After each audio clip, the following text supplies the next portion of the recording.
ઐતિહાસિક દિવસ 30 જાન્યુઆરીએ 181 કરોડના વિકાસ કાર્યોનું લોકાર્પણ ખાતમુહૂર્ત।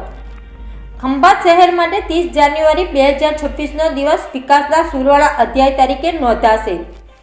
મુખ્યમંત્રી ભૂપેન્દ્રભાઈ પટેલ તથા નાયબ મુખ્યમંત્રી હર્ષભાઈ સંઘવીના હસ્તે ચગડોળ ગ્રાઉન્ડ ખાતે કુલ રૂપિયા 181 કરોડના વિકાસ કાર્યોનું લોકાર્પણ અને ખાતમુહૂર્ત થવાનું છે, જેમાં 132 કરોડના નવા કામોનું ખાતમુહૂર્ત અને રૂપિયા 49 કરોડના પૂર્ણ થયેલા કામોનું લોકાર્પણ કરવામાં આવશે।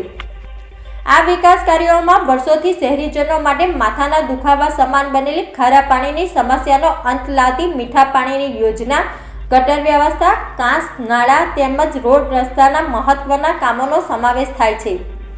આ યોજનાઓ અમલમાં આવતા 3000 થી 3500 TDS ધરાવતા ખારા પાણીમાંથી નાગરિકોને કાયમી મુક્તિ મળશે। મુખ્યમંત્રી અને નાયબ મુખ્યમંત્રીના આગમનને પગલે સમગ્ર શહેરમાં ઉત્સાહ છવાયો છે।